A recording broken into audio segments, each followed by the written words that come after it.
Hello, everybody. Yo, yo. Welcome to Burning Hammer Wrestling. Oh, yeah. We're live today. Yeah. We're live on our Twitch and we're on our YouTube channel and we're on Clear Shot Studios on Twitch. So if you want to find us on there, just search for Clear Shot Studios. You'll be able to find us. Absolutely. I don't know. We wanted to do it live because usually our episodes are up Friday. Mm-hmm. So we were, late. So we were like, we'll just do it live, test sort of trial, Yep. Also, my name's Seth Skinner. And I'm David Reed. And we're back again. We're back. Head over to w.gg. Use the promo code ClearShots. It's all one word. Yeah. It gets you 10% off. Real good. Helps We've got us. that. We legit have this stuff all over the place now. We've got some over here. We use it because it's good. I use it all the time. Yeah. There's a bunch over there. That's the first thing I do at work. I get in there, Oh, yeah. pour some in there, and fill it with water, and then I chug like half of it, and then I go out to the floor. I'm one of those dudes where I kind of do both. Like, I will drink Dubby regularly, and I always keep some in the house now. Yeah. But I also drink coffee because I just love coffee. Yep. And so now I'm just hyper addicted to caffeine and there's no hope for me. Yeah. And that's fine. That's no big deal. Yeah. So this is it's kind of new for us doing this live because we're not sure what to expect as far as the production side. Yeah. What we're seeing. We're still kind of like we're trying just hoping to it's working. Fiddle around with it. Yeah. Everything seems to look okay. Everything seems to be working. So But so we're here to talk about wrestling, and we will. Yes. But so first of bear all, with us. Let's I guess the elephant in the room is Hogan. Oh yeah. I mean, of course we have to talk about Hogan. Yeah. Yeah. Dude. Crazy week, man. Ozzy and Hogan. Yep. And both it's fitting because they both have complicated pasts, Yes, they do. Yeah. They're also like iconic. They're both like legends in different ways. Definitively iconic. Yeah. What do you say? Like they're beacons of the industry they represent. Yes. Yeah, somebody was saying Ozzy, you could argue Ozzy and his squad of the time invented metal, which is a big deal for both of us. Yeah. We're both lifelong metalhead musicians that have played in metal bands and stuff, So, yes. The thing is too, like, I think if with Hogan, it's like he is a guy who you could go anywhere in the globe, basically. He's the most recognizable wrestler of all time. Who is this guy? You yeah, know what I mean? I very firmly believe he's the most recognizable wrestler of all time. Yeah. There's others that are in the discussion now, like Stone Cold Steve Austin or The Rock, for sure. But I feel like, man, with Hogan, there's two equally true things that everybody's going to say till they're blue in the face. We all know about his rocky past, right? We all know about the scandals and the shit he said. Right. It's not our place to talk about that shit. Not that we wouldn't bring it up if it was important. It is. That's why I just brought it up. That's out of the way. Everybody in the world is going to talk about that stuff. Listen to them. What I have to say is that absolutely, without a shadow of a doubt, inarguably, wrestling does not exist in the form it is in today, at least in the United States, without Hulk Hogan. For sure. Period. I don't know how you could debate it. Yeah, and it's also like a case of like... And he should be remembered forever fondly for his work as the character Hulk Hogan and Hollywood Hogan. I think it's to separate the art from the artist situation. Yes. Yeah. And, some people don't want to do that. Like, there's Terry, right? And then there's Hulk Hogan. Absolutely.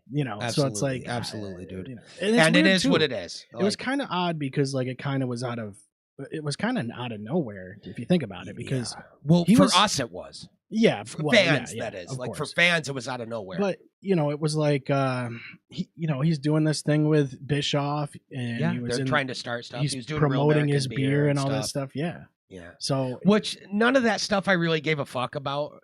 However, it didn't bother me. I didn't. It was just like, it's Hogan. He's always gonna find a work. Exactly. You know what I mean? Yeah. And I don't mind that. I mean, look, he's been out of wrestling for a while. It's like he might as well keep doing stuff. Yep. And almost, I will say, I almost wish he would have just stayed around wrestling more permanently and more, more strictly, because it might have just, I don't know. I don't know. I guess it doesn't really matter, you know. It's not like the dude seemed like he was terribly unhappy. He could have sat around backstage or like tried to help. Could have been whatever, not a producer, but a bit higher up guy. You know, but you don't like. I feel like his personality and his look. It's like he was Hulk Hogan all the time. So it's like he wants to be in front of people. He wants to be on camera. Doing that. What I find interesting is, and this is worth mentioning, is that he does get a lot of bad rap for being a racist. Right? Because he said some pretty racist shit. Which is like not a cool thing. Here's the thing. Let me get there. Obviously, I'm not condoning racism. I think racism is wicked stupid. I'm very anti-racism. Yeah. I think that you have to be brain dead to be racist. In 2025, you've got to be kidding me. There's no excuse at this point. However, he said some racist shit. And that's beat, and he was judged for it, and he deserved to be. Mm-hmm. Now we're getting all these stories coming out post him dying from people like Booker T from Harlem Heat and shit going, yep, well, I could never tell the story or whatever. I'm guessing they never told it because Hogan probably just was like, people don't need to know about this shit, you know? But apparently he actually was helping a lot of people's careers behind the scenes, and he is so only known for being a guy who tried to bury everybody for himself. And to be fair, he was in a very competitive time in the industry when it was way different. And people had to watch their backs for getting screw jobbed and shit. The thing, too, is like... There's so much lore to unpack there that we aren't getting into that's not worth it. Everybody else has talked about it. And they know better. They're guys that were there and stuff, you know. There's always this thing like he could say some off-color shit a long time ago and bring it back. And like over the years, maybe, that changes. I don't know because I don't know him. So it's like, I don't know him enough to know. I just know a lot of people are coming out now saying he was actually a wicked good guy who helped their careers or helped them when they needed it and stuff that are all different types of people at all different parts of their career. Mm-hmm. Like, of course, he also tried to say he was like going to play bass for Metallica and all this weird shit. He's famous for a lot of weird tall tales that we know aren't true. And those are just funny to me. They don't make me hate the guy. They're just like, and they're like, it's Hogan just saying shit. You know what I mean? Yeah. It's not, I've never heard a story of him doing anything ultra fucked up. Like fucking raping somebody or killing his family or some crazy shit. Yeah. So in that regard, it is what it is. Right. You know? I think it's just a matter he's one of the most important, greatest wrestlers of all time. Yeah. I think I'm pretty sure I've always said that, always will. Well, it's like I said, it's like just, separate the art from the artist. Yeah. Do respect him as what he is. You know what I mean? Yeah. And the whole point of this discussion, the whole point I want to get at, I think it's important to tell wrestling fans, if you don't like the things the guy said and you don't like his politics, you don't like anything else, right? That's valid and you shouldn't, but don't let it make you feel bad for cherishing the work of the character. Yeah. That's okay. It's okay to do that. We watch movies by guys that we know are complete sketchy scum child sex offenders and shit. Yeah. And the movies are great. And the real guy is a scumbag. Like, it happens all the time. It's not that simple. So my whole point is just don't feel bad if you're celebrating Hogan. There's nothing wrong with celebrating Hogan after he died for the character. Yeah. And the memories, the childhood memories and stuff. I'm going to send out a couple posts real quick just to let people know we're on. Yeah, go for it. I want to quickly say about that. Seeing we're talking about Hogan dying. Me personally, I figured I'd give my encounters of first seeing Hogan. And you could do the same. My first time seeing Hogan, and I'll be quick, was literally WCW, like right before he turned.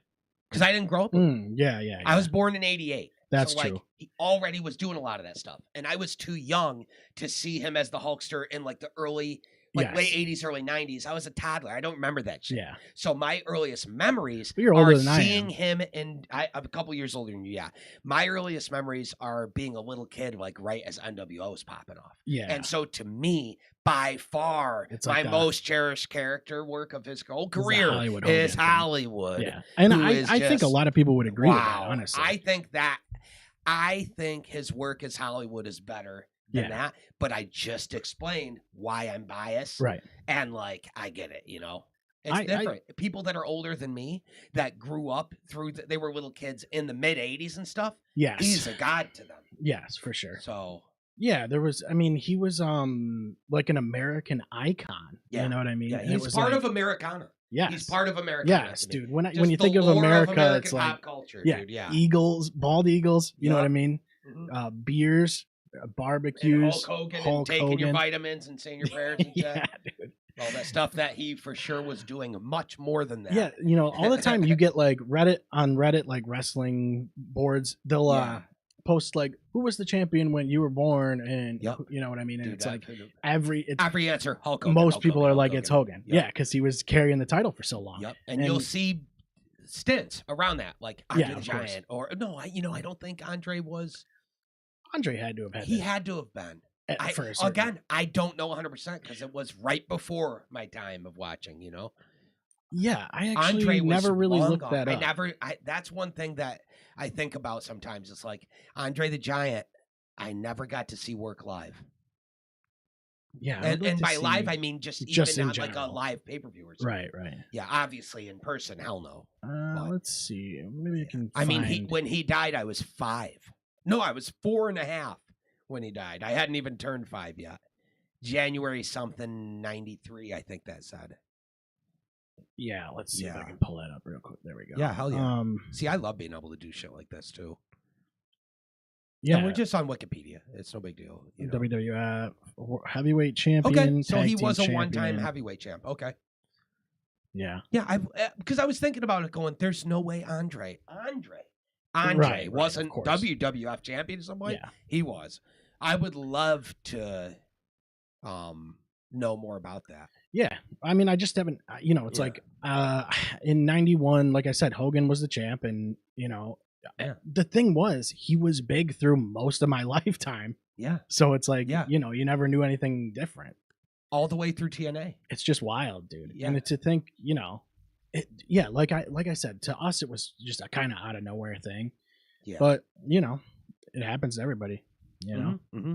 Yeah. So it's cool hearing like stories about him. I think I love that. I think that's the right way to handle it, is for people that are fans of wrestling to just share stories of moments of Hogan's career that they like. Yeah, it doesn't need to all be about like, you know what I mean? We all know the shit he did as a real guy, and he's been judged for it, and that's okay, and he deserved to be judged for it. However, you know what I mean? Yeah. I think the big difference is you're talking about Hulk Hogan.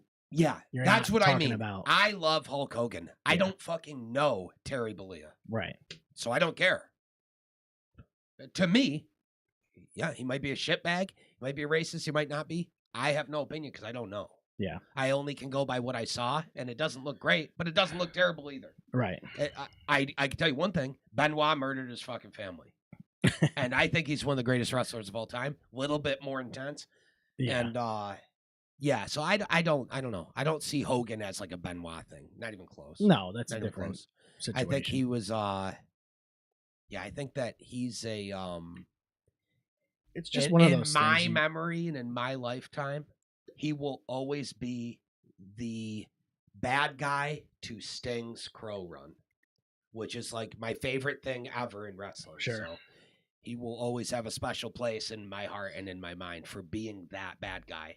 Yeah. In that. It's just a thing, you know, I feel like we have to talk about, you know. Have to and should, and everybody in the industry should. Yeah. We all owe everything we have to Hogan. I don't know how you argue it. Yeah, no, you know. Same with Vince. Vince is a well-known, way scummier guy than Hogan, at least as far as we know. As far as like what we actually know, without a doubt, Vince is a wicked, creepy scumbag guy. Mm-hmm. We wicked know that. But same deal. I will thank him when he goes. Yeah, for giving us all the memories. Sad time for the Hulkamaniacs. Sad time for Hulkamaniacs, and a valid one at that. It's like, but he's one of those guys. Like I've talked about it before on here. Like some people, like you will just talk to your parents will know. Oh yeah, who if Hulk I ask Hogan my mom is or whatever, you know, who's the first pro wrestler you think of? Guaranteed, she goes Hulk Hogan. It's a cultural icon like Ali, or you know what I mean. Having said that, my mom did watch wrestling with us growing up because we were demanding it go watch every week, and so my mom would be like, "Yeah, I'm gonna watch it with you." But it's like I said too. It's like so you could go, you could travel halfway around the world and they'd still recognize this go guy. Any country. Yep, they're gonna go. So, yeah, I don't know this. Yeah, rip. R.I.P. Suburban Commando, underrated. That shit was cool. We loved that shit when we were kids. Undertaker's in it, and he's like, "You're a dead man, Ramsey." Dude, I love that shit. Yeah. Anyways, had to talk. Obviously, have to talk about Hogan. Have to pay respects. So The Rock put out a wicked cool tribute to him. Oh, I didn't see that. Yeah, that was good. Everybody should check that out. So what's the deal with Ron Killings? I don't know. Where is he? Yeah, where is he? I don't know, man. I don't like it though. I don't get it. They did all this like, you know, the fans are like, we want, you know, and they're not chanting like we want truth anymore. So maybe if you did that, I don't know what it is. Hopefully they have a plan. Again, I'm not sure. So completely disappeared. See. And so what is he doing? Last like sitting I saw and catering? Him, he was is he just eating? To a couple other guys like Carmelo or something. Well, yeah. Yes. But like, I just don't get it. I don't get the whole thing. You're going to bring him back to do what? Now you're paying him again. Maybe they want him to, they want to try to make an attraction out of him and do it differently. So they need him to be showing up every once in a while. I don't know, man. I hope there's something. Who knows? Planned. Hopefully he didn't get injured or something. But I bet if he did, we'd know. There's a lot of weird stuff going on the WWE end of things. Yeah, there is. So last time, I want to say this real quick. Yeah, it might be a talking point you have. Speaking of weird shit on WWE, Jelly Roll. So last week I came on here and was like, man, you couldn't pay me to give a fuck about this guy, right? And everything worked out in a way to perfectly make me go, wait a minute. Wait a minute. So few things I found out since the tide is changing a little there. They turned on Travis Scott and he's gone. He's gone. Goodbye.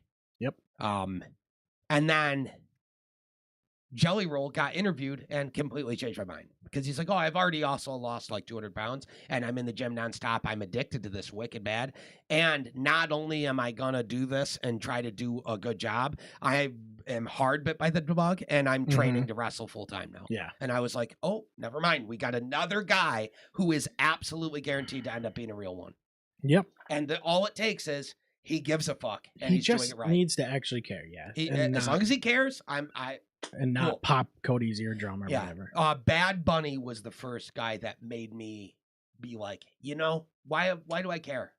You know, all I care about is that they're good enough to earn, and that doesn't mean being good in the ring, because if they're charismatic and they can at least be part of telling a match, any quality match. I actually didn't mind watching IShowSpeed get speared by. I thought he did great by Braun Breaker. Yeah, I thought IShowSpeed did great, and generally speaking, I like IShowSpeed. I like what he does. It's not like I sit and watch his streams all the time. Yeah, exactly. But I've never heard anything about him that made me go, this kid's a fucking bozo. Right. No, he seems like he's doing okay. Like he's made a ton of money and got wicked famous really quick. Yeah. And he's turning it into doing cool shit. Does he even play games or what does he do? Like what does he do on streams? He's a game streamer. Oh. Yep. I discovered him because of that game. What's it called? It's a rage bait game where you just climb forever. And he beat it and like was crying his eyes out when he beat it because of so much rage. But yeah, I was like, this kid's kind of funny. But then he's like, there's something about him for some reason. Athletic randomly. He's for some reason there's like you're drawn to that kid for some reason. And he seems like he's bought, like everything he's into seems like he's into cool shit. Like he's openly into video games and movies and anime and wrestling and shit. And he wears it all on his sleeve and he doesn't give a fuck. And the way they did the whole thing was cool at the Rumble. And I thought it was cool. I thought it was cool showing gorilla position and being like, dude's injured, you gotta go. And he's like, what the fuck? It was go. You were going. I thought it was cool showing just gets power speed. Him streaming the whole thing was what I thought was really cool. See, all the way through it. He's a fan and he's bringing other shit to the table. Yeah. And he's bringing viewers and shit. And he wants to do something cool and he doesn't have delusions of grandeur about it. He's not Mark for himself, so to speak, you know? He's not coming in going, well, why couldn't I take this guy? Go fuck yourself. He's going, no, spear the shit out of me, break my ribs. And then Braun's like, I'm gonna spear the shit out of you. Yeah. And he's like, yeah, I don't give a fuck, spear the shit out of me, and got destroyed. Yeah, and it was afterwards, it's like that was so fucking awesome. This is the kind of thing that we got one, dude. I think it's like it was believable too. Like he maybe dumped a couple guys, and then it's like he's a guy that is so athletic that I guarantee if he actually tried to learn how to wrestle, I bet he could do it. I'm sure, yeah. Because he's athletic. Problem is, he's not a big guy. Right.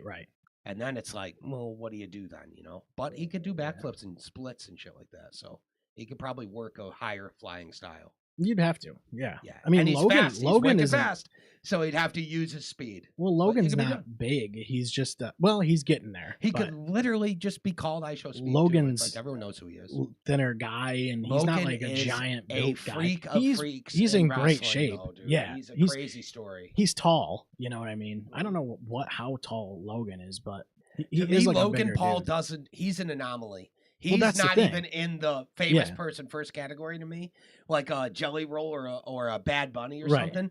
He's this whole other thing where he just randomly found wrestling, and it was his destiny to do it. And it started like that, because people and the way people approach it, time contract. Yeah, you look at it and you go, "Oh, Logan Paul, like I don't want to watch this or whatever." Who gives a shit? He makes you go, "I've got to see this guy." You can't deny that dude anymore. No, and I think generally people just have realized, oh, he's not going anywhere because he doesn't need the money. Yeah, he don't need the money. Yeah, so he's choosing to put his body on the line full time. Mm-hmm. That's all there is to it. And he's had injuries and come back from them and shit.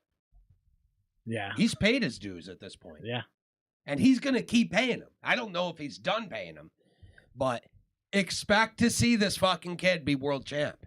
Period. Yeah, Logan Paul is going to be a world champ. He's already been U.S. champ, right? Yeah. Yep. So deservedly so. Yeah. What feud has he had that wasn't good? I just like what feud? What is his schedule like? I don't know. He's got so much other stuff regularly. Going on. Yeah, he does. He does his podcast out of hotel rooms and on the road now. Yeah. He has his boy with him 24/7. They signed a deal too with WWE, so that's The podcast is now on WWE programming. He's all in on WWE, man. Yeah. I think he's legit going to end up being a lifer.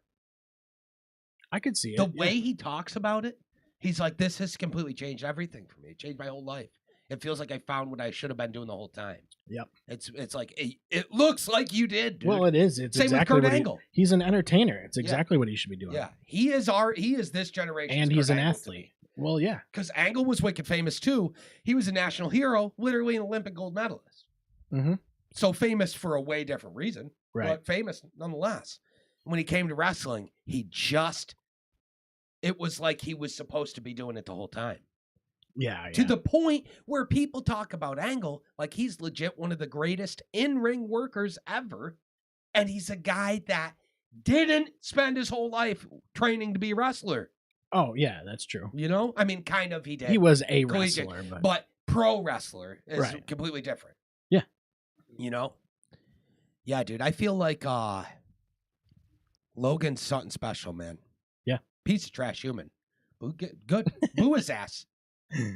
And it's just hand over fist, bro. The money. I was watching Unreal because I've seen the whole thing now. I'm so glad you brought it up. I haven't seen it all yet. I've seen one episode, the first episode, and I was like, this is incredible. Yeah.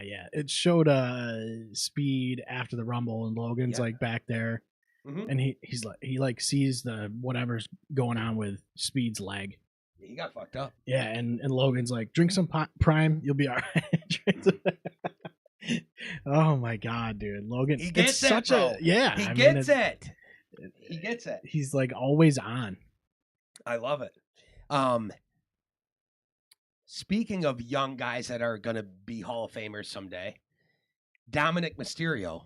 Yeah. Did you see the video that's going around of him showing up in Mexico for AAA? Oh yeah, bro, that was wild. That's one of the biggest pops I've ever heard. Yeah, and he did the R-Truth thing, basically with the He ambushed a dude. Was Reveal. it Vikingo that he ambushed? Yeah, I think it so. was, right? It was like somebody's phone footage or something like that. The footage that's going around was phone footage, but I think the guy he was ambushing is that Vikingo dude who's wicked good. Wicked good. We'll be seeing his ass on WWE. Dude, man, that was absolutely crazy though. You like the second he pulls off the mask. Yeah, it's like the speakers on his phone are. I mean, I could play it. I guess I don't know if we'd get dinged for that, but I don't know. I don't know if it's really WWE's footage though. It's not. It's random fan footage, so you probably could. Yeah. I did post it on our stories and stuff like that. Yeah, we don't have to watch that right now, but that kid. Oh my God, dude! Dominic Mysterio is just—he's the chosen one, man. To me, he is our best bet of young guys getting to a Cena level in the business. Yeah. After the current generation ages out. Oh, yeah. And you start to see guys like LA Knight and Cody and Roman and Drew McIntyre and stuff when they get to the point in their careers where they're like starting to transition to being backstage guys or whatever. Because I'm sure some of them will, others will probably retire, or others will go to acting and stuff. Someday, Dom is gonna be the face of the deal. Yeah, he's too good, man. Man, he's like I think you could even. He just seems like he can. Yeah, he can just do everything though. Like he's really good as a heel, and he's super loved as a heel. And then you turn him into a baby face. And he's super over. And then he's immediately his character. Over. He's found his character. Yeah, his character is legitimately wicked cool. He's like a mix between Eddie and few other guys. He reminds me a lot of Eddie. He reminds me of Ray. Mm-hmm. He reminds me of even some stuff that Jericho did back in his early days when he was part of that squad. Yeah.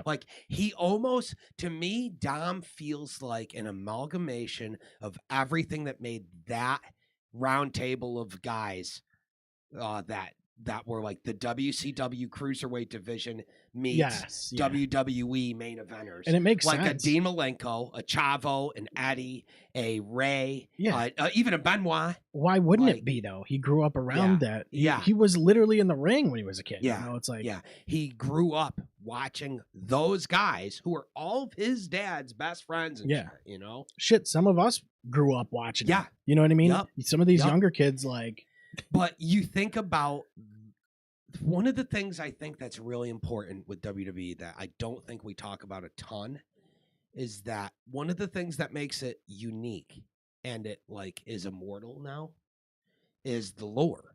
The lore that's baked into it. Yeah, and we talk about it a lot. I think that with the lore, Dominic is in a unique spot. Yeah. Because he has been on camera in front of us since he was a child. And so the feeling that it's going to hit, the way it's going to hit for us that have been watching him since he was a little kid, when he finally wins the world title, it is going to happen. Yeah. It is absolutely inevitable. When he finally wins the big one, it's going to be impossible not to cheer for it. Impossible. It's going to be crazy seeing where that landscape is when he does get to that point. Yep. You know what I mean? And he's already had so many memorable moments that are career defining. Yeah. The work between him, Liv, and Rhea, the stuff with his dad. And the thing is, his first match ever was Seth Rollins. Yeah. What? Well, the thing is, you're going to have some of these guys are going to start to be gone. You know, obviously Cena and some of the Orton, some of these guys are going to be gone. So even maybe Cody, you know what I mean? Yeah. So who's going to be the guy that's carrying the title? Who's he going to take Who's it from? Who's the guy 10 years from now? Yeah, it's going to be You got to look at it. Dom is in his mid-20s right now or some shit. Yeah. It's going to be Dom. Yeah. You know? I can't wait to see, man. I really can't. Mm-hmm. I wouldn't even be mad. I don't want to rush there, but it's just going to be so That's what I mean. It's you can put a rocket on him whenever you want. Whenever you're ready, he's going to be the guy. Yep. I think, dude, I'm just excited for all that. Dom is so over. That video, crazy. I think Triple H was like, this kid has aura. Next level, man. And he really does, dude. It's a lot of it's character work, too. He doesn't have to be in the ring that much. It's majority character work. Yeah. That's the thing. Yeah. And that's what's sad is it's not sad. That's not the word. But that's what's crazy is that he's so over based on 80% character work, 20% actual matches. Yeah, sure. But when he's in matches, he's incredible. Yeah. He's so good, dude. Yeah, he never really fumbles anything. You don't see anything like and wild botches. His timing is natural. He was just born to do it, you know? You could tell he spent his entire life in rings. He has expressions and like the way and I don't know that he has. He knows how to work the crowd. Like yeah, all that stuff. Yeah, he just gets it at a really high level, and it's so obvious. Yeah. And he seems so comfortable with it, like it's no big deal to him. I don't know if I have anything I jotted down about him. I'm just looking because we're talking about him already. But yeah. SummerSlam's start tomorrow night. Yeah, we're live. Yeah. SummerSlam is tomorrow. And Sunday. First 2 day SummerSlam ever. I love that. I think that SummerSlam specifically is the event that feels right. I like it. If you're gonna take, so there's always gonna be the big four: SummerSlam, Survivor Series, Royal Rumble, Mania. Right? Those are like the big four of the year, in my opinion, as a viewer who's been following WWE for they're decades. landmarks. They're the landmark centerpiece events that are the big ones, right? Right. If you're gonna eventually make them all 2 nights, which I think they should. I think they can. Especially because Survivor Series is now War Games as well, right?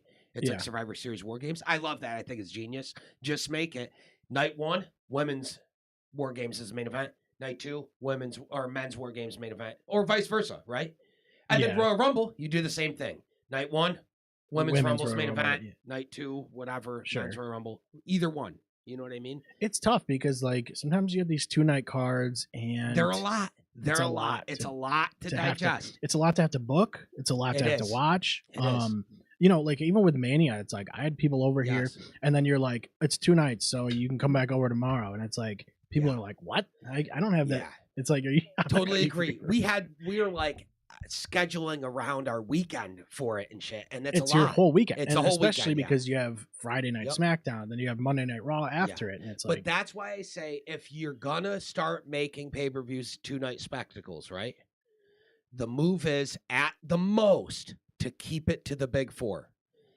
And then my further point I wouldn't even be mad if it's just these two. Well, honestly. That's what it was. My further point is if you're only going to do one other of the big four as a 2-night thing, SummerSlam's the one. It is, yeah. SummerSlam's the one. Kids are home from school.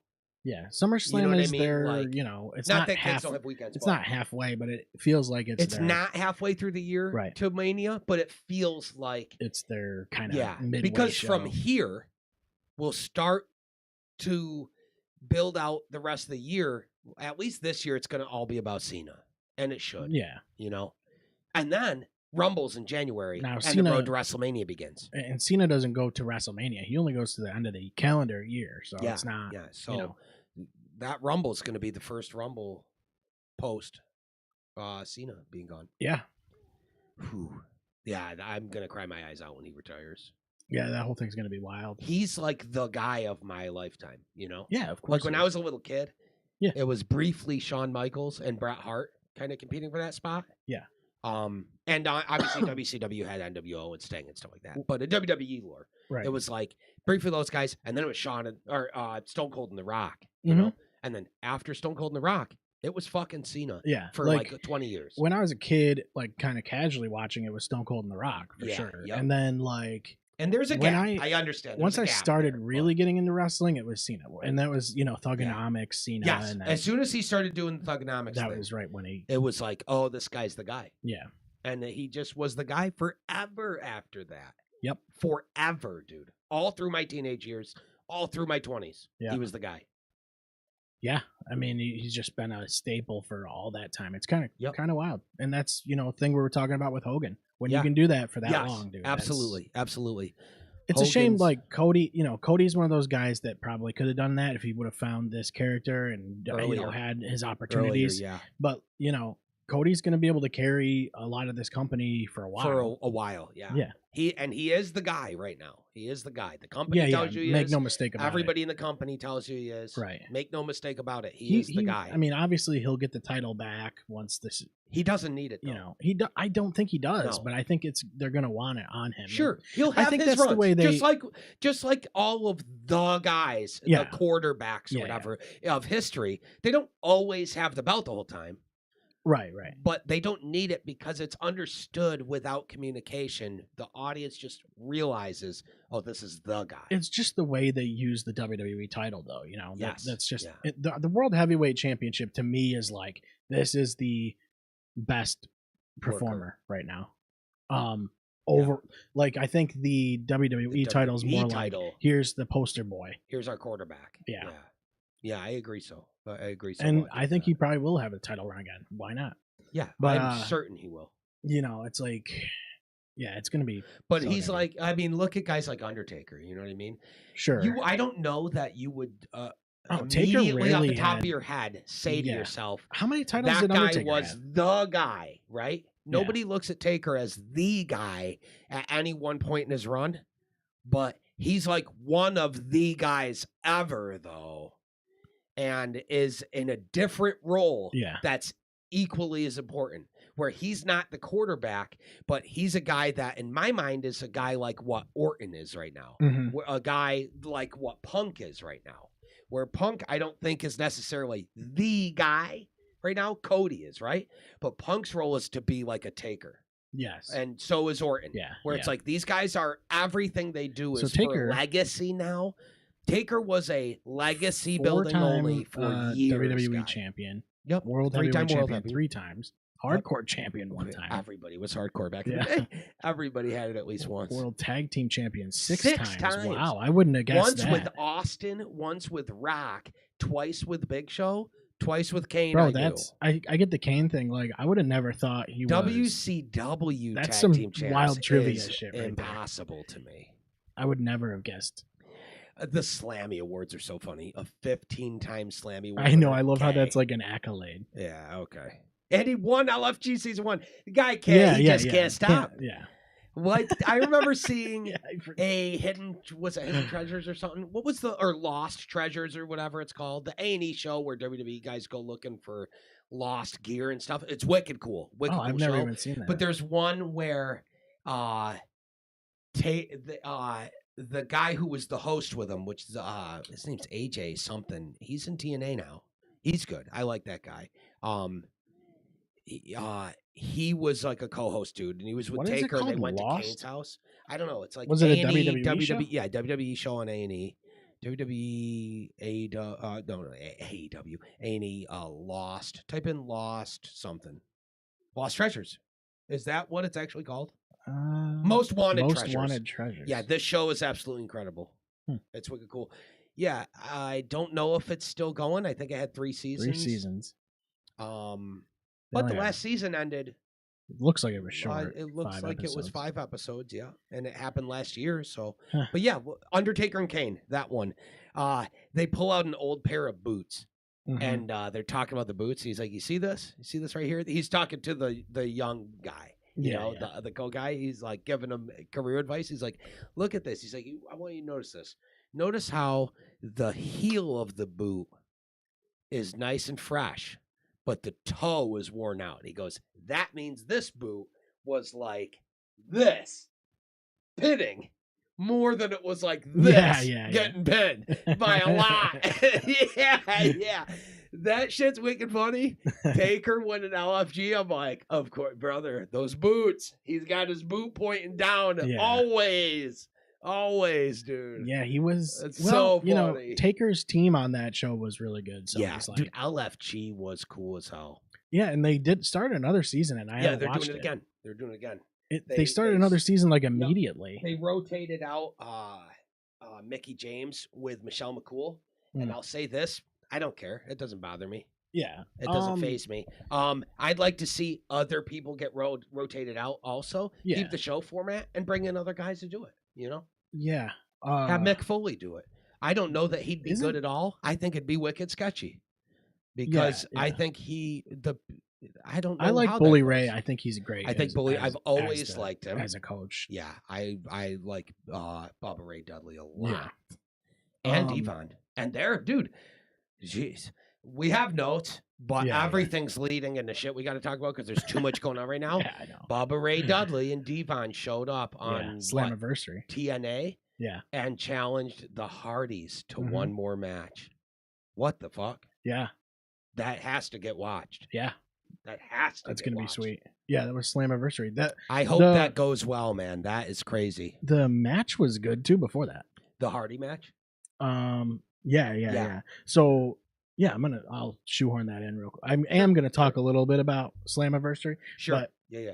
Yep. Well, let's just go to it now. Okay. Let's talk about whatever we got for notes for Slammiversary. We'll go there. So they honestly, the match was really good. It was a ladder match. Sure. And so at one point, all the ladders are like busted because everybody's gone through them or whatever, and landed on them.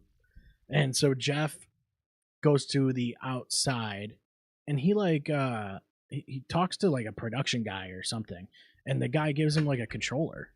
It's like a I don't know. I guess it's a controller, but it drops a ladder from the rafters. What? A small, it's like, you know how like you'd have like an escape ladder, like an emergency escape ladder that you'd like drop off a balcony or something. It was that, and it dropped down, and Jeff climbed it to win. It was kind of wild. Cool. Yeah, it was pretty cool. It was kind of a clever thing that like I never really thought about. They broke all the ladders and went, "We have a plan B." Yeah. Yeah, it was really cool. Like I was like, I don't know if that was like if that's always a thing, if that's always there, or if it was just. Hey man, sorry, thing. We broke the ladders. Plan B. You got to drop the thing. Maybe they do have that. Maybe they do. In the event that they're like, fuck, we don't have any more ladders. They do all break. We got to pull out the backup. Yeah, because I've never seen that. Maybe that's happened before. I don't know. I don't remember ever seeing that shit. It's so that's just cool another thing you like. You know, Jeff Hardy's just known for ladder matches. The Hardys in general. That poor bastard. Yeah. They had such good ladder matches early in their career that now people are like, you got to do another TLC. What? Yeah. He's 50. Get in there. He's going, you've got to be kidding me. Yeah, that's tough. Do a swanton off the big one again. Yep. Fuck you, dude. He did one swanton. It didn't break the ladder or whatever. Yeah. So he goes to the other corner and does it again, like within like a 20-second span. Dude, he's crazy to have a major injury, dude. He seems like he's in a good spot right now too. But Jeff just has the balls. He's just gonna do that stuff anyway. He knows what they expect from him, and he doesn't. I don't think he. And he knows he can do it. Yeah, exactly. I don't think he's. He's one of the greatest. Like, man, if he really didn't want to do it, he doesn't have to. You know. Yeah. Jeff's a guy that I think if he could have, and it's no disrespect to him at all. I am such a big Jeff Hardy fan. Yeah, he was one of the big ones. But if he could have kept clean, if he could have dealt with the pain and dealt with the stuff and kept himself clean, sure. My God, he would have been such a giant star in WWE. Mm-hmm. Yeah, just or elsewhere, wherever. And he still was a big star. He still had a great career and still was a big star. Even a run as a solo guy, sure. He was just so good and so loved. I remember that time period too. It was weird, like Matt split and he did the Matt Hardy 2.0. I loved Hardy 2.0, dude. It was Titan so John funny. With the website. And I loved that shit. It was so greasy. Yeah, dude. I thought his character was cool. Matt obviously went through a lot of stuff with the Lita thing and the Edge thing. Of course. That feud was sick though. Yeah. As a kid who didn't know shit. Yeah. And would have never thought to myself, man, that has to actually suck behind the scenes though. Yes. It has to be painful for him, you know? You know, I think at the time fucking whip his ass, who cares? At the time I was like, I don't even know if this is real or not. But that's a good point. Yeah, you know, that's a good point. It was. It ended up being real, which is dicey shit, but pretty much was all real. Yeah. I remember watching that interview not too long ago. Where Lita's sitting on the show and Matt calls in. Man, that was wild. So back to Slammiversary though. Yeah, I didn't get to catch all of it. I heard it was a good pay-per-view though. Yeah, I watched the whole thing. Yeah, it was good. Yeah, I mean it's Slammiversary. That's their big show, so obviously they wanted to go all out for it. Cool, man. Bully Ray shows up after that match and challenges them, and then they have. Yeah. So I guess that is going to be their last match, which is cool. Devon coming back and all that stuff. Man. I hope Devon's good for it. And it's a shame you couldn't get Edge and Christian, but they're in a thing in AEW right now, so which is looking like it's gonna be cool as fuck. Yeah. So I'm cool with it. The other thing on Slammiversary, though, I'm sure you have noted, is AJ Styles. Yes. Yeah, that was cool. And cool, I was I think a lot of people are expecting him to come out and like cut a promo to set a matchup or like whatever, but it wasn't. It was just a return. I think it was just. I don't know if. I think he probably wasn't even thinking match the whole time. Based on what he said and how he came out, it seemed like he was just like emotional. Right. He was just happy to be there and just really, really wanted to get a chance to go out there and thank people in TNA audience because TNA made him. Man, you're talking about one of the greatest wrestlers of all time. Yeah, and he was people are never going to be and benefited so much from his TNA run, man. People are never going to be upset to see the guy. No, I think AJ Styles is legit one of the greatest wrestlers of all time. I love AJ. The shit he's doing with Dom is wicked good right now. Mm-hmm. Yeah. It's so funny. Yeah, that's a good pairing, too. Yeah, it is. And the match is going to just be lights out. That's what because it's AJ's the perfect guy for that. Styles versus Dom? Exactly. I watch it every day. It's going to be perfect. Because then you can put him over against AJ. Look, AJ is the perfect guy to Dude, oh my God. And he's done a lot. Dude, AJ's done a lot since he's come back, to put guys over. Yeah, you got to give him that. Jericho's like one of the only other guys that I've seen give that much for the younger talent. Yep. You know what I mean? And people try to be like, fuck Jericho, he's washed and all this shit. He's been out right now. He's getting in wicked crazy shape. Yeah. And Jericho's just the guy. How do you even try to say he hasn't done an insane amount to try to build literally every single star that AEW has? Yeah, the stuff he did with Kevin Owens. Are you kidding me? I mean, dude, everything he touched was just he'd turn it into just gold. And it was in AEW though. Fucking Inner Circle was incredible. Mm-hmm. Incredible. He's doing the learning tree thing. He helped build Orange Cassidy. He helped build Darby. He helped build he helped build Hangman. He worked with Moxley. Sure. He helped build MJF. Mm-hmm. Who has he been fucking fuck this guy to? What? Yeah. Dude, I love Jericho. Is a god, bro. Yeah. He is also one of the greatest wrestlers of all time. I know he gets a lot of shit, but I don't care. I fucking love Jericho. God, no, I don't give a fuck. I will always and my wife also. Her favorite shit of all time of Jericho by miles is her or is Jericho with Kevin Owens. And the list. Dude, the list was incredible. That was the best shit. I loved the list and loved him with the Owens so much. That's one of my favorite things he's ever done. But me and my brother have loved Jericho since we first saw him on WCW. Yeah. Because the Cruiserweight division. Mm-hmm. And then he did the shit with Ralphus and shit. That was so good. Well, it's another guy who's been around for as long as we've been. Forever. Yeah. He's such a legendary figure in the industry. Yeah, so Slammiversary was great. It opened with Cedric Alexander and Mustafa Ali. That was cool. Hell yeah. And you're like, oh shit, I forgot these guys are around here. Oh, dude, Mustafa Ali is that was incredible. Really good match. And then Cutler James from LFG, which we just talked about, he was in an 8-man tag match. Oh shit! Okay. So that was kind of sweet because and I didn't really think about any of that stuff because you're like, oh, he's on LFG's the Performance Center. You think he's going to go to NXT, and it's like, oh, they can just send him to TNA. And I'm sure he's probably, because he's LFG, he might be on one of those the developmental deals with WWE or whatever. So TNA doesn't even have to worry about paying him. Right. They might have I'm sure they separate pay or something, but even still they have a talent relationship going on. Right. It's just so cool. It's the kind of stuff I don't think about when it's so cool. I don't know. Yeah. I was like, wait a minute. We live in a world right now where there's talent deal with WWE guys, though. It's so cool. Of any capacity. And I want to be crystal clear. We're talking a lot about how cool and the shit that WWE is doing right now. Yeah. AEW's been kicking ass right now. Ever since their big pay-per-view, it felt like a shift, and it continues to feel like a shift. Yes. You could have got away with the Hardys in the and Team 3D on a WWE show. Yeah. You know what I mean? You could have. WWE or TNA. I don't even know. It's probably on a TNA show. I didn't really. Yeah. But you can do that. That's what's crazy. That's the beauty of it. They could have just said, "Hey, SummerSlam."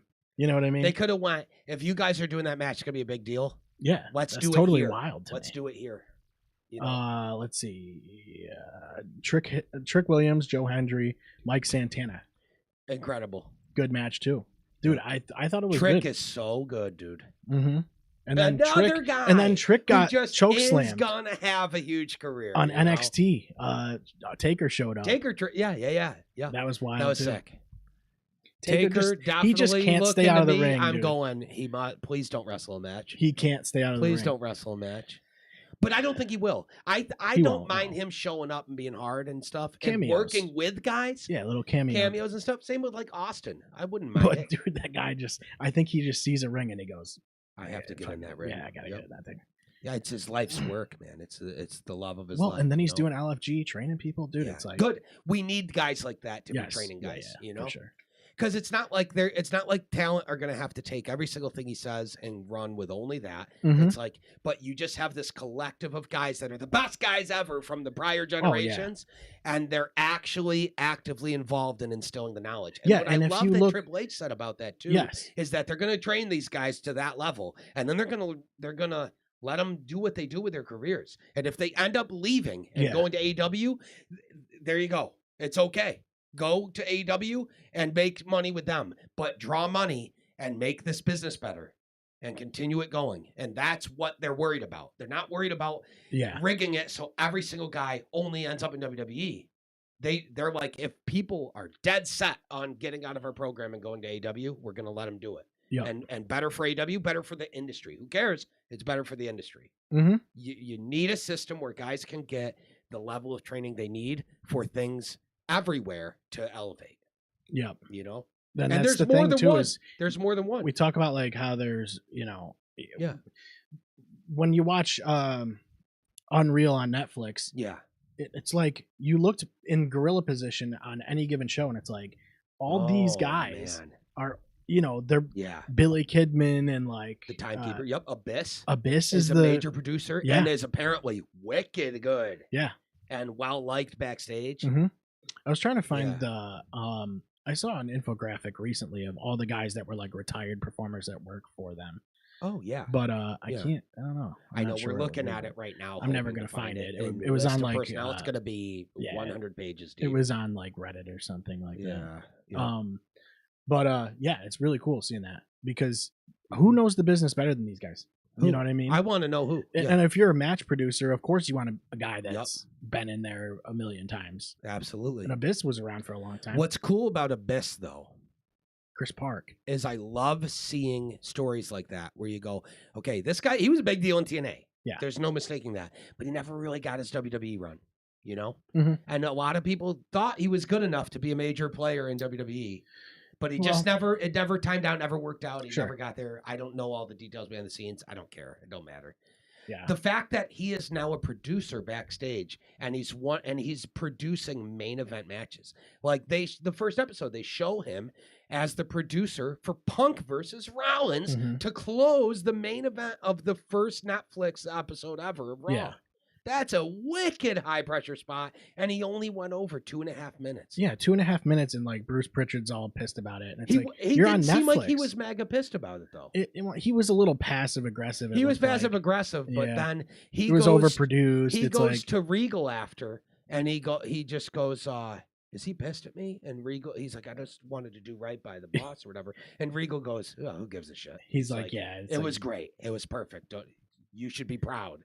Yeah, it's weird seeing that because you're like, okay, yeah, so they're under a lot of stress to hit a certain time point. Yes. Right. But like also like, is it really you're on Netflix? So is Netflix really gonna be mad that you went 2 minutes over? No, probably not. I don't know what that looks like or what their deal is like, It's like but for a live event that doesn't have other live events around if it's Saturday night's main event, I bet they don't care that much. Well, yeah, but if it's Saturday night's main event on NBC or whatever. Yeah, I get that because you have programming in the next slot. With Netflix, who cares? You're streaming it. Yeah, I think, and this is just obviously I'm just. What would Netflix complain about more content? Completely speculating here. I think that they are trying to still be pricks about time with stuff like that because of the mindset of the wrestlers. Because they know that with Raw now, there is no time constraint, but they don't want the wrestlers to get in their heads that there's no time constraint, because then it'll start a tidal wave of every single match. Everyone goes, let's just go pushing, doing liberties. And that can't happen. They do still need to pace the show correctly. Sure. So I think that's why I say Bruce probably isn't going to get in a fucking ton of trouble or anything. Bruce has been around for a while too, so yeah. He's probably just going, you're good. You did a great job. Don't worry about it. But do it this But also, we are still going to try to hit marks. Yeah, and they were talking about how they cut things and all that stuff. And the match, like on TV, you don't know that. You don't notice, and the match is just incredible. Right. It was a great match. And it was a great match, yeah. Some of the shots on that show were really cool. Like the Royal Rumble. There's a shot of I believe it's Charlotte when she enters the Royal Rumble, and it's like showing it's moving forward in time, but it looks like one shot. It's really cool the way they do it. There's one for Logan too. Yeah, dude. I thought the documentary was good. I know people are like, people are split about it because they're like, well, it's produced by WWE. It's all a work. You know what I mean? It's bullshit. Like, the only person I've heard say it's Meltzer. Fuck you, Dave Meltzer. You're trash. I can't say it enough. I will never say anything about Meltzer other than he's the biggest fucking bozo ever in the business. Yeah, of course he is. He's not in the business. Fuck you. Well, here's the reality. Just some shot weirdo reporter guy. It's like, they know they're on the camera, but like, that's not the point of the show. It doesn't matter. Right. Listen, my rule of thumb, I think it's the smartest rule of thumb if you're going to deal with following any of the surrounding hangers-ons that we're included in. Because we're just fans that do a podcast about it, and we've been fans for our whole lives, right? Yeah. I know exactly as much as Dave Meltzer, whether anybody likes it or not. And I'm not saying that to brag. I'm saying it because we both don't work in the fucking industry. Yeah, exactly. We are literally, I've watched the it same my show. whole life. He's watched it his whole life. Yeah. He's older than me, so he's got that much time over me. That's it. Other than that, the boys actively, openly say they've all lied to him for decades because they hate his guts and he's a fucking creep. Right. And then he just pumps it out like I'm the first guy who said it. Yep. Check this out. And his track record of saying stupid shit for decades it's just constantly, is the deepest you've ever seen. Yeah. So he just has zero integrity, zero respect. He's a fucking parasite. And I don't give a rat's ass. I can't say it enough. Yeah. You couldn't make me listen. If I see wrestling coverage sites post opinions of him, my respect for that media goes away. Well, because it's like, dude, just stop posting. And the difference is he posts things like they're fact, which is, I think for us, we're not saying this is a fact. This is going to happen. Fuck, you know what I mean? I don't know shit. We also don't. Neither does he. Yeah, exactly. He thinks he does. We're just like, we're pure speculation. So it's like, I don't think with him, he's trying to say I have the inside scoop. And it's like, and he doesn't really. And they go out of their way to make sure that not only does he not get the inside scoop, bro, if I was booking, they make sure he gets fake scoop. Yeah. I would like either redirect him, or if he said something, I'd be like, we have to change the plans. Yeah. Just to make it so he's wrong. Whatever we do, it can't be what Meltzer thinks, because it's a bad idea if he thinks it. Wrestling Observer. And he's, So, SummerSlam, we got Fatu and Solo Sikoa in a cage match. That's gonna be sweet. That's guaranteed. How much do you want to bet we see fucking Fatu do a moonsault off that cage? Oh my god, that's gonna be sketchy. Yeah, I'm just worried. I don't want him to get hurt. Right? He's in a spot where he can't get hurt right now. Oh, brother, he's the most over guy in his family, other than like Roman Reigns. Yeah, he's got a rocket underneath him right now. Jay's super over too. Yeah, he is for sure. But Jacob's the next one, man. Yep. He is going to be a world champion. The Cena contract signing was cool.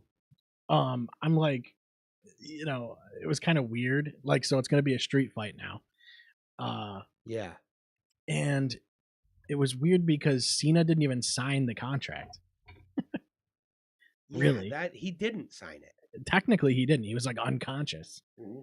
So it's like, why is that legal? Apparently in kayfabe, that's just legal. I don't know what to think of that. I was like, this is so weird because Cena was like refusing to sign it. Yep. And then he got his ass whooped. Don't get why. Well, it's a heel move. Well, okay, that's fair. That's it is, really yeah. Is. That's fair. That's fair. And then Raw, so that was SmackDown, and I think that would have been a couple weeks ago. Yeah. Then you got Raw.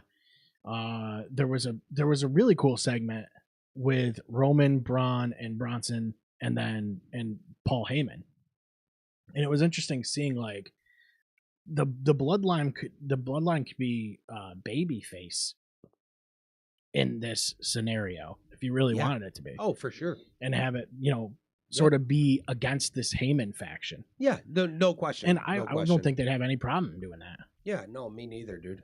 I think that'd be kind of cool because you need the problem with these big factions is you need somebody to oppose them. Yep. With the numbers game. That's right. So it's like, what are you gonna do? It works one of two ways.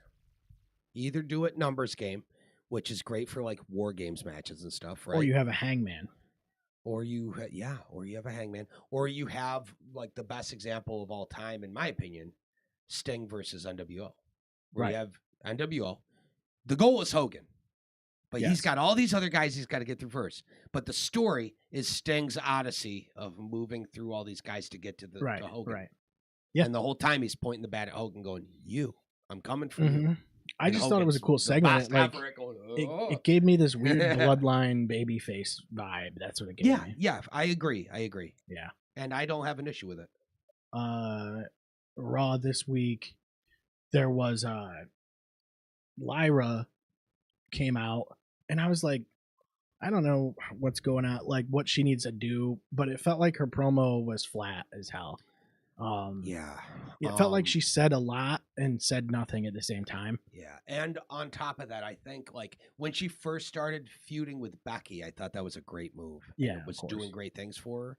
I think it's just a shame because Lyra's really good. She's very good, and you want her to be able to grab people somehow, and it's just she's having a hard time doing that.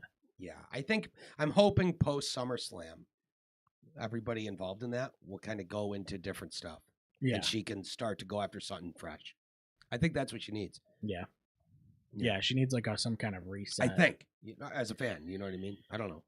Yeah. I'm sure they've got, sometimes there's things, they've got something better. Sometimes there's things you just can't teach though, right? It's like, sometimes you just can't teach someone being good at just talking off of the top of your head or whatever, Yeah. So that's I just thought it was a tough situation. I looked at it and I was like, I think people could get better at it as they get more comfortable. Sure. But some Look people at just Orton's an unbelievable talker now. But there was a long time where he wasn't really considered a great talker. Mm-hmm. He was considered a god in the ring. Yeah. And rightfully so. Yeah, you definitely see. But now you would never say that he's bad on the mic. He's incredible on the mic now. It's a tough skill it just took a time. How do you develop that? I think it just clicks for people one day. It seems like all the great mic guys say that too. Like, or they find their character. They just like found their character and it just clicked, and now they just can do it. I wonder what I'm just having a hard time figuring out what Lyra's character is. You know what I mean? It's like I have wings when I come in. You know, I don't know. Like, that's like gear. I don't know. It's like what is the character? Yeah. Why do I care about you? You know, she's in Dominic Mysterio phase 1. And we're waiting for her to figure out what her phase 2 is going to be. It happens to everybody, you know? It's like Austin came in as a ringmaster. It wasn't until he found Stone Cold, right? Sure. Rocky came in as Rocky Maivia. It wasn't until he found The Rock. It's just that you don't know that she's going to find it, you know? Yeah. The hope is she will, you know? You just have to give her time to find it. But how much time is too much time or not enough time? And that's, as a fan, I can sit here and go, yeah, I wonder what the balance is on that. And, we can discuss it. Right. But, I mean, hopefully WWE knows because it's their fucking life's work to know. Yeah. And they're supposed to be the best at it. I think with the rest of Raw, I don't know. It was fine. You know what I mean? It was one of the episodes that's like, this is okay. It was the acceptable, but it wasn't. Oh my god! Punk thing was good. Yes, but you know, it was just hyping up the match. Dude, Punk is on since he came back from injury. Oh my God, he's doing the best work of his career. I think. I legit think it's the best. His feud with Drew was the best feud of the year. I think what made his character for 2024 more compelling is that he's a lot more loose with. He's letting his real personality come out more. Yes. Versus just being CM Punk. You know, I think you're seeing Phil Brooks more. Yes. And I think that's helping him a lot. It's been so good, man. Yeah. It's been so good. I'm so happy to see it. It's been so good. I did watch Dynamite. I watched it last night. Okay. Yeah, that was a good show. Watch it yet. There was a rematch, Hangman and Moxley. Right? Yeah. And everyone's banned from ringside. So it's really just supposed to be one-on-one. And of course the Death Riders want to get involved. Of course they do. Yeah. So they do, basically. And then Darby Allin shows up. Oh yeah. So that's really cool. I love that shit. I don't know. The show was. I liked the show, honestly. You talk about Dynamite? Yeah, I thought it was a good show. Yeah. But I thought it was weird that they did Collision on Thursday. They did Collision last night. That's weird. Yeah, I don't know. That is weird. So that's one thing I don't love about AEW is sometimes they just move these shows around. Yeah, I don't know what that is. I think it has to do with what is Collision on? Is it on TBS or TNT or something? I'm really not sure, man. I think it's TNT. I think it's TNT. Yeah. They must have to move that show for whatever sporting reason. Things. It's a Saturday show. So Saturday at 8 or whenever it is, 10. Is it 10 o'clock? I'm not it's sure. like, you're going to probably have things that beat you out that they're going to have to shift you forward for. Yep. But I think also they probably record both shows on the same night. They probably do Dynamite. If they do Dynamite live, they can just record Collision right I haven't had the opportunity to see AEW live yet. I would actually like to. I would too, yeah. And for sure, like that one venue that they're using right now is so cool. It's awesome. Yeah.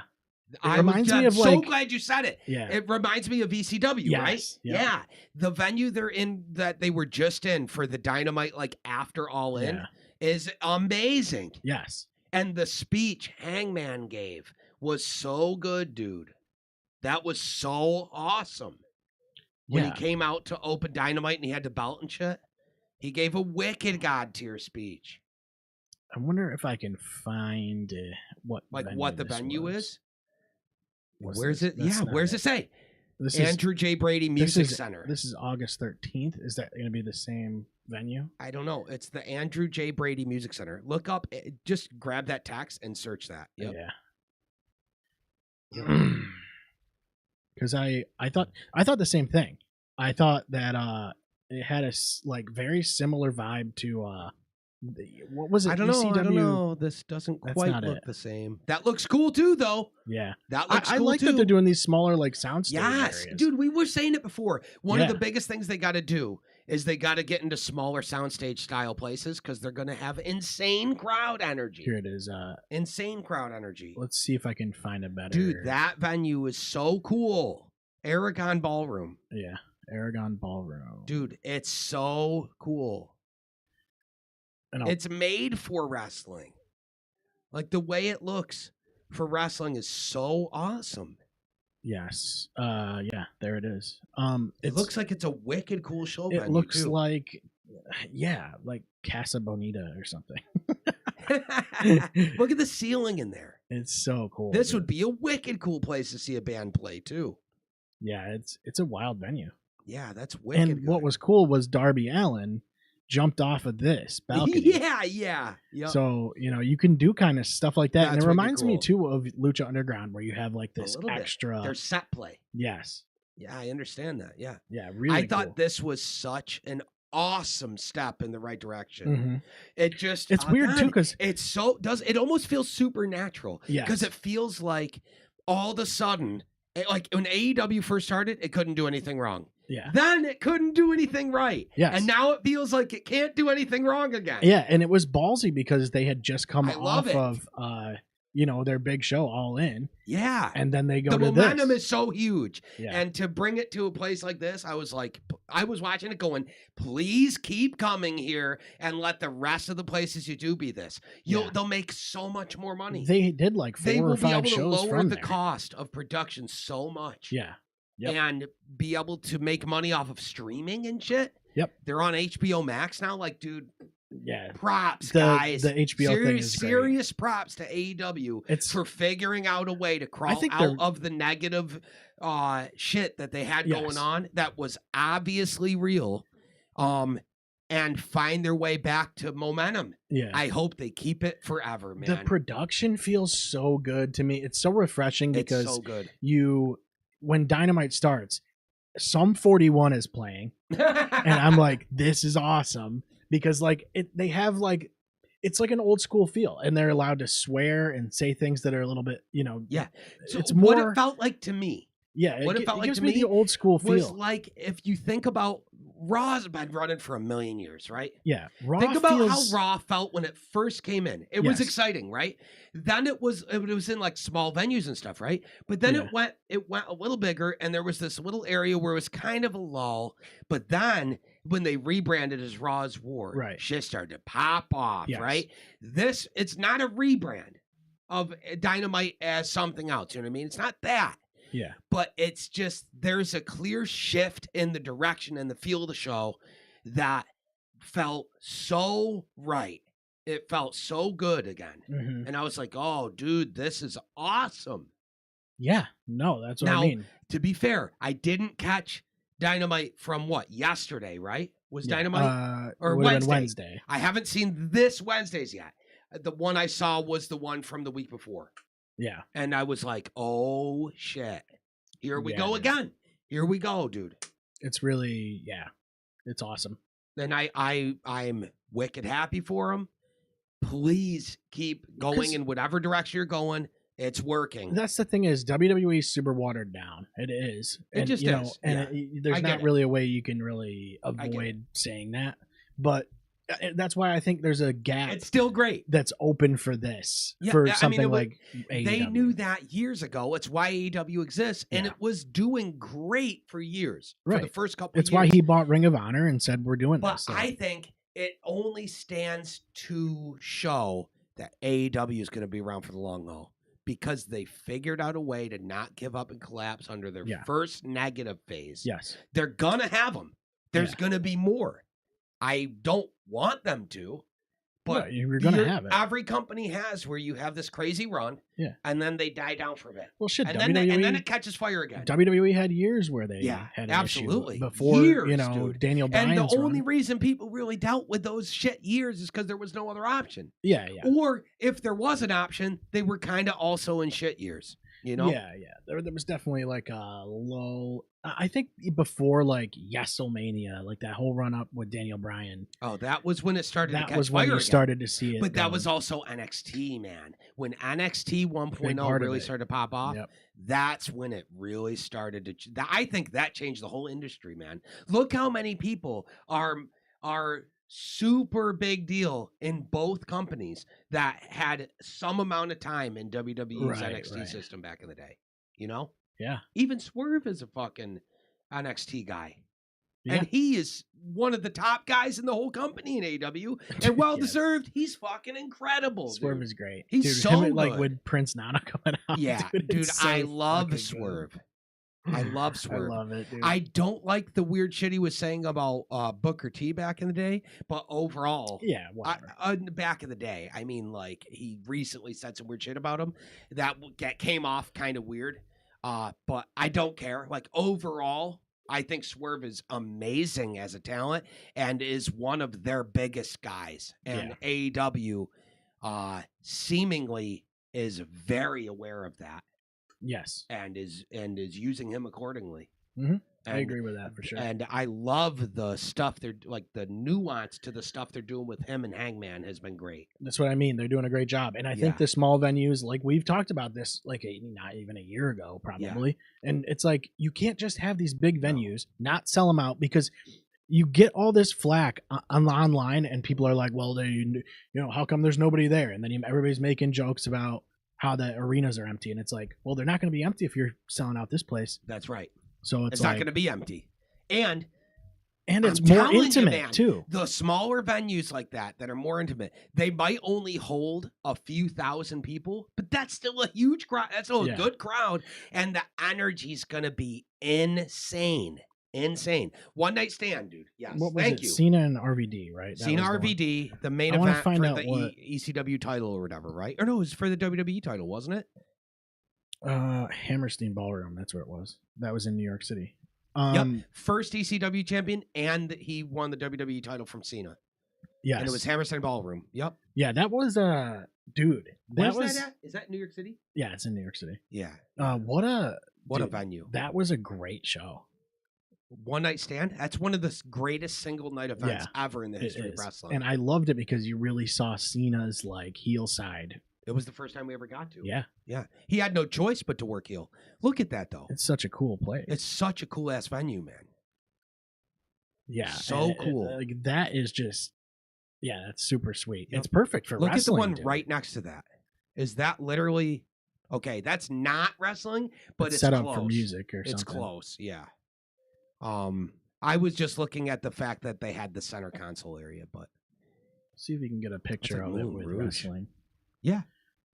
Dude, look at like this. It's so cool. Oh, that's GCW. Okay. Yep. Cool. I love that idea of like being up on these there's an ROH show balconies. There. Yeah, look at that. And there's just something intimate about these smaller venues. The crowd reactions are so bonkers. Yes. Think about there's downsides to that. Sabu versus Taz in ECW back in the day was like that feud was so good. Yeah. The shit when like Sabu, the lights would cut out and they'd come back and he's fucking, and the crowd's like blows the roof off the place. The energy in those big moments will hold up, in my opinion, to any big arena. Yeah.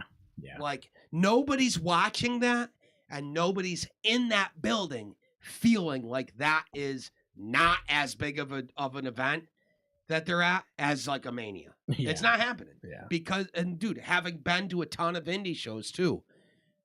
Yeah, like, it's different. I've been to 2 CW shows that were packed out and the crowd was going fucking crazy. Yeah.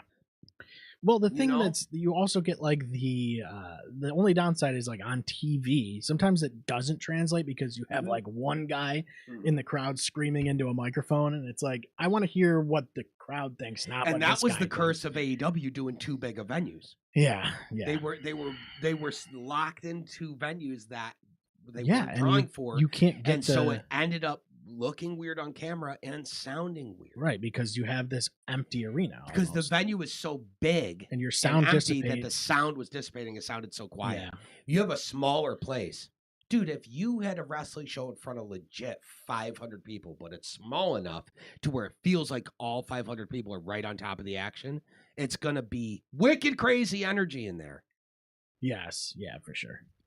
I can tell you, I've played...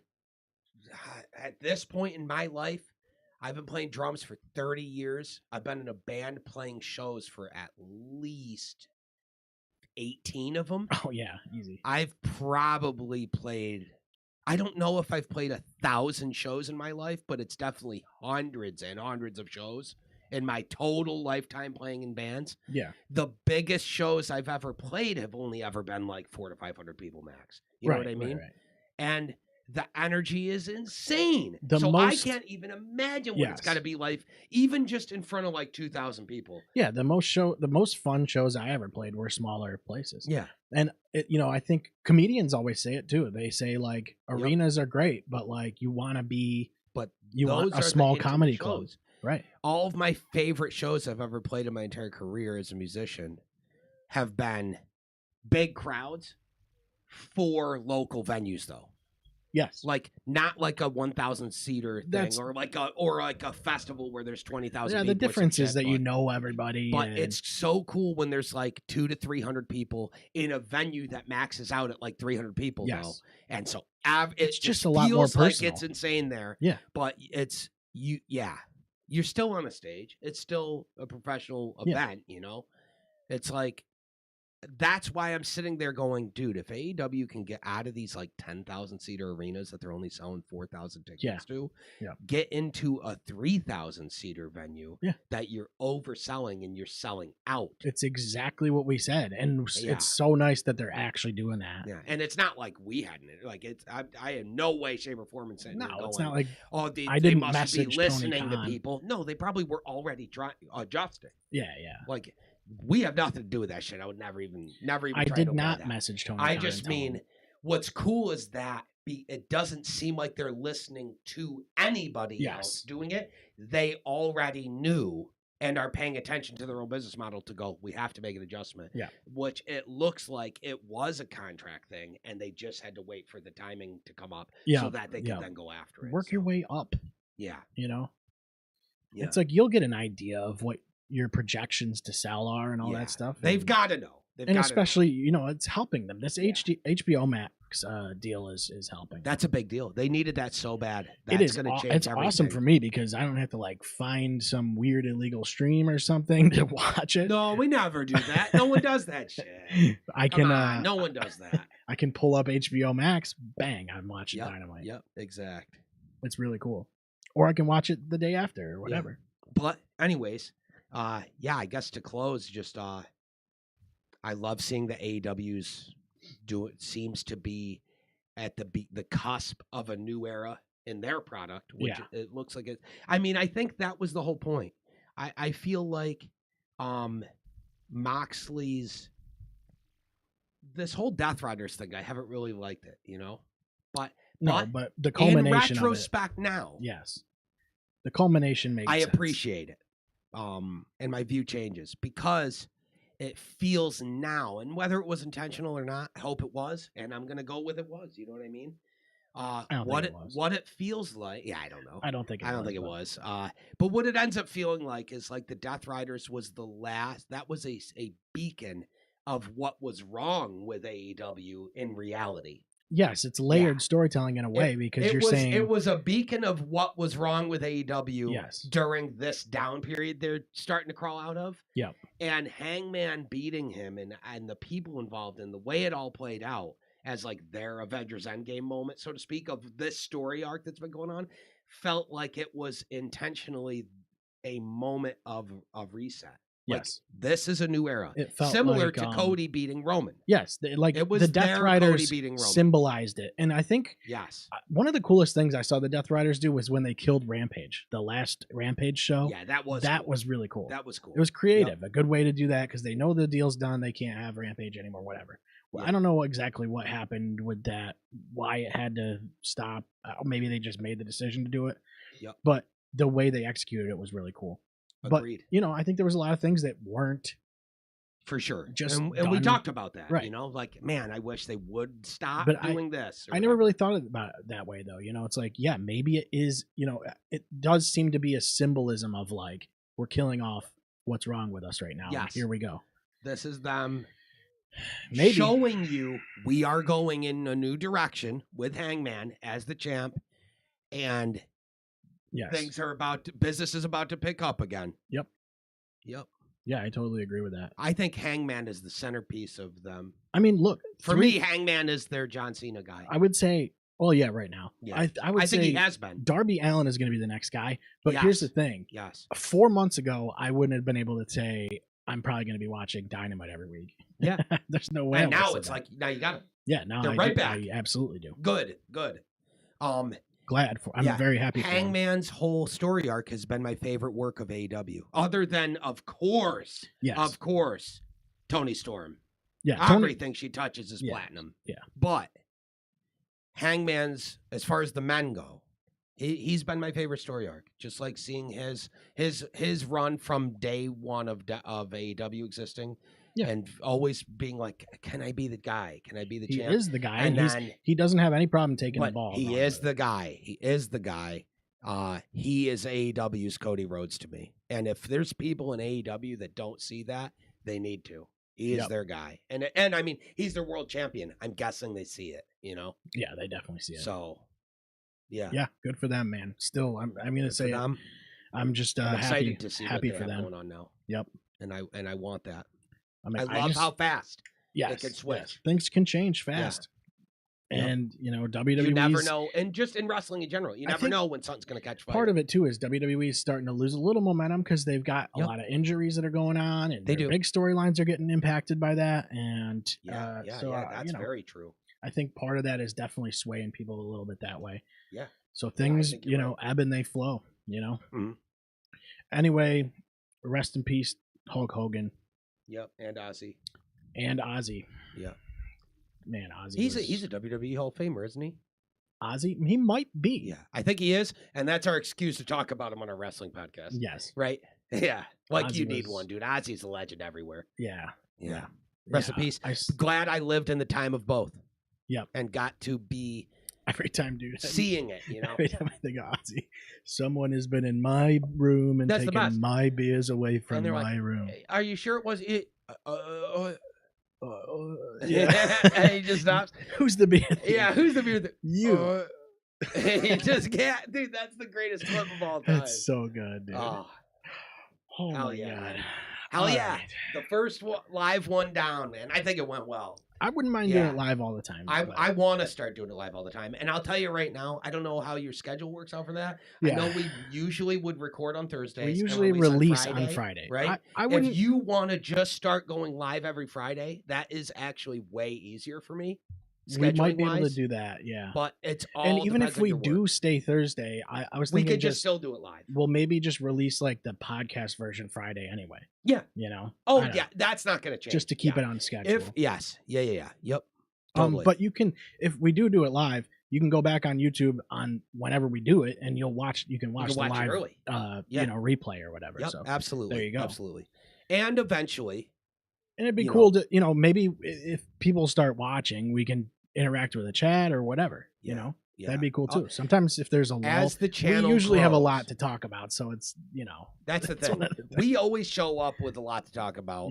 But we love the interaction. To us, that's all this show is. To us, is we're two old buddies who've known each other for a wicked long time, and we both spent our entire lives watching wrestling. And we had the equipment. We're really just talking about. We're just having a conversation, a open discussion about wrestling topics that are current, and some definitely not current. And it's cool that we get to do that together. But with a chat getting in the mix, that would be that's not going to hurt anything either. I think as wrestling fans, a lot of wrestling fans, sometimes you're on your own, right? Because you don't always have friends around you that watch wrestling. We grew up in a time when it was not cool. And then it got wicked cool with Austin and Rock. And then it got not cool again for years. And that's the thing. It's like if you don't have someone to talk about it with, then that sucks. Because part of it is, if you feel like you don't and you find our channel, you now do. Yeah. Yep. I would say that's one of the main goals for this, for sure. Yeah. Is just embracing the community, being a part of it, and interacting with others. Yep. No, I'm totally down with that. Hell yeah. I'm not trying to, get crazy famous. We just want a community. That's all. That's it. Just want to be part of the community that I've followed my entire life. Yeah. So yeah, if you watched us live, thank you for watching. If you're watching the podcast, thank you as well. Thank you for everything, man. Yeah.